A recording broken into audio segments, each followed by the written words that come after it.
আসসালামু আলাইকুম। Gen cooking and ভ্লগের আজকের পর্বটি দেখার জন্য আমন্ত্রণ রইল। আশা করছি কাছে দূরে সবাই অনেক বেশি ভালো আছেন। সর্ষে ইলিশ রান্না করব। অনেকেই এই সর্ষে ইলিশটা রান্না করতে পারে, তবে আমি যেভাবে রান্না করছি সেটাই শেয়ার করছি। আশা করছি ভালো লাগবে। ভালো লাগলে চ্যানেলটাকে সাবস্ক্রাইব করে সাথে থাকতে পারেন। 6 টুকরো মাছ নিয়ে নিলাম। মাছটাকে প্রথমে ম্যারিনেট করে রেখে দিতে হবে।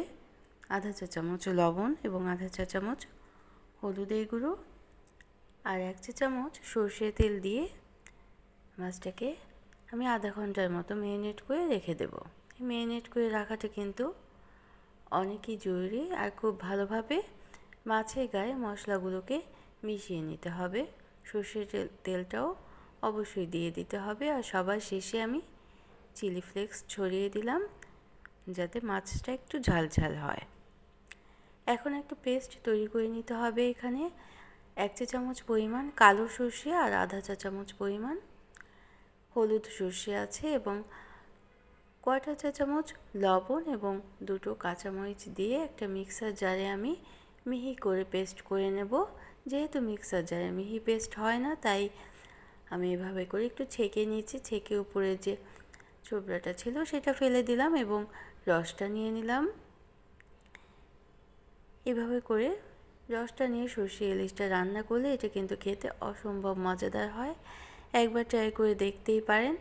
তো প্যানে তেল দিয়ে দিলাম এবং কোয়াটা চামচের কম কালি জিরা ফোড়ন দিয়ে রান্নাটা শুরু করলাম। 2টো বড় সাইজের পেঁয়াজ বেটে রেখেছি, সেটা দিয়েই শুরু করতে হবে এবং আধা চা চামচ হলুদের গুঁড়ো তেলের মধ্যে কিছুটা সময় ভেজে নিতে হবে। এভাবে ভেজে নিলে হলুদের যে একটা গন্ধ সেটা থাকে না এবং রান্নাটাও অনেকটাই সুস্বাদু হয়। আর সর্ষে ইলিশ রান্নাতে খুব বেশি মশলার কিন্তু প্রয়োজন হয় না। 2টো বড় সাইজের পেঁয়াজ বেটে রেখেছি, সেটা দিয়ে দিলাম। এখন পেঁয়াজ বাটাটা তেলের মধ্যে একটু সময় ভেজে নিতে হবে, পেঁয়াজের কাঁচা গন্ধটা চলে যাওয়া পর্যন্ত। একটা কাঁচামরিচও দিয়ে দিলাম।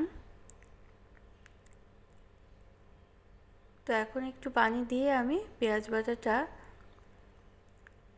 কষিয়ে নিলাম এবং শুকনো মশলা হিসেবে 1 চা চামচ শুকনো মরিচের গুঁড়ো এবং সামান্য লবণ দিয়েছি। লবণ কিন্তু আমরা ম্যারিনেট করার সময় দিয়েছি, তাছাড়া সর্ষে বাটার সময় দিয়েছি, এজন্য আলাদাভাবে লবণ কিন্তু খুব কম দিতে হবে। এই বিষয়গুলো কিন্তু অবশ্যই খেয়াল করতে হবে। তো এখানে আমাদের সর্ষে বাটার পানিটা দিয়ে দিলাম এবং মাছগুলো দিয়ে দেব। মাছগুলো যদি প্রথমেই দেওয়া হয় তাহলে কিন্তু মাছের মধ্যে সর্ষে বাটার যে একটা স্মেল সেটা খুব ভালোভাবে সোক করে নিতে পারে এবং রান্নাটাও অনেকটাই সুস্বাদু হয়। যেহেতু আমরা এই সর্ষে ইলিশের মাছটা ভাজা করি না, তাই প্রথম দিকেই মাছটা দিয়ে দিতে হবে এই সর্ষের রসের মধ্যে বা সর্ষে বাটার মধ্যেই দিয়ে দিতে হবে এবং প্রায় 10 থেকে 15 মিনিট আমি মিডিয়াম আঁচে রান্না করে নিয়েছি। খুব বেশি নাড়ানাড়ি কিন্তু করার দরকার নেই, কারণ এই মাছটা কাঁচা আছে, নরম ভেঙে যেতে পারে।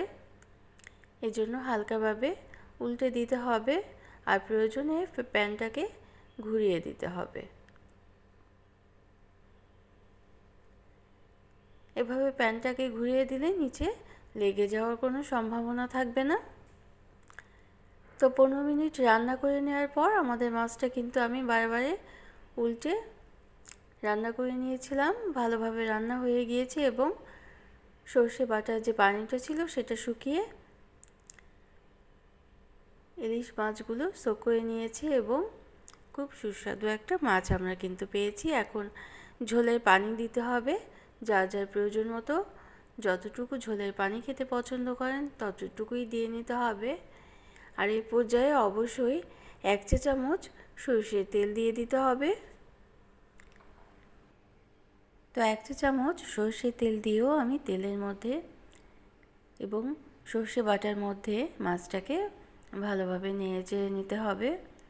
তো তো আমার রেসিপিগুলি ভালো লাগলে একটা লাইক দিয়ে দিবেন, প্রয়োজনে কমেন্ট করে নিতে পারেন আজকের রেসিপিটি বর্ণনা দিয়ে এবং কেমন লাগলো জানিয়ে, আর শেয়ার করে দিতে পারেন ফ্রেন্ডস অ্যান্ড ফ্যামিলির সাথে। যারা প্রথম ভিজিট করছেন চ্যানেলটিকে, তারা চাইলে চ্যানেলটিকে সাবস্ক্রাইব করে বেল বাটন প্রেস করে অল অপশনটা সিলেক্ট করে সাথে থেকে যেতে পারেন। তো এখন আর বেশি সময় রান্না করার দরকার নেই।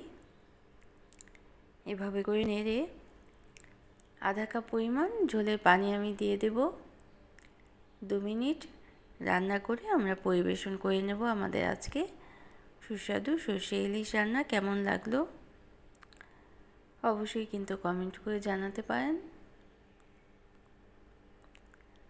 আর ফেসবুক থেকে দেখলে পেজটাকে ফলো করে রাখতে পারেন নিত্য নতুন এরকম আরও রেসিপি পাওয়ার জন্য। আর যারা সাথে আছেন, সবসময় সাপোর্ট করছেন, তাদের জন্য রইল অসংখ্য অসংখ্য ধন্যবাদ।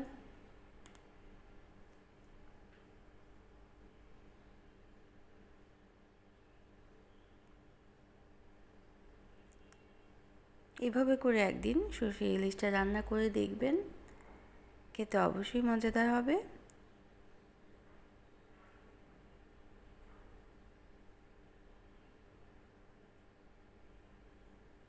যেহেতু কাঁচাটা মাছ ছিল, এজন্য আস্তে আস্তে নেড়ে নেড়ে নিতে হবে, খুব বেশি নাড়ানাড়ি করার কোনো দরকার নেই।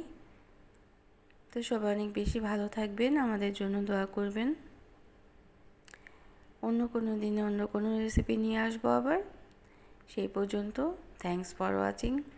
আল্লাহ হাফেজ, আসসালামু আলাইকুম।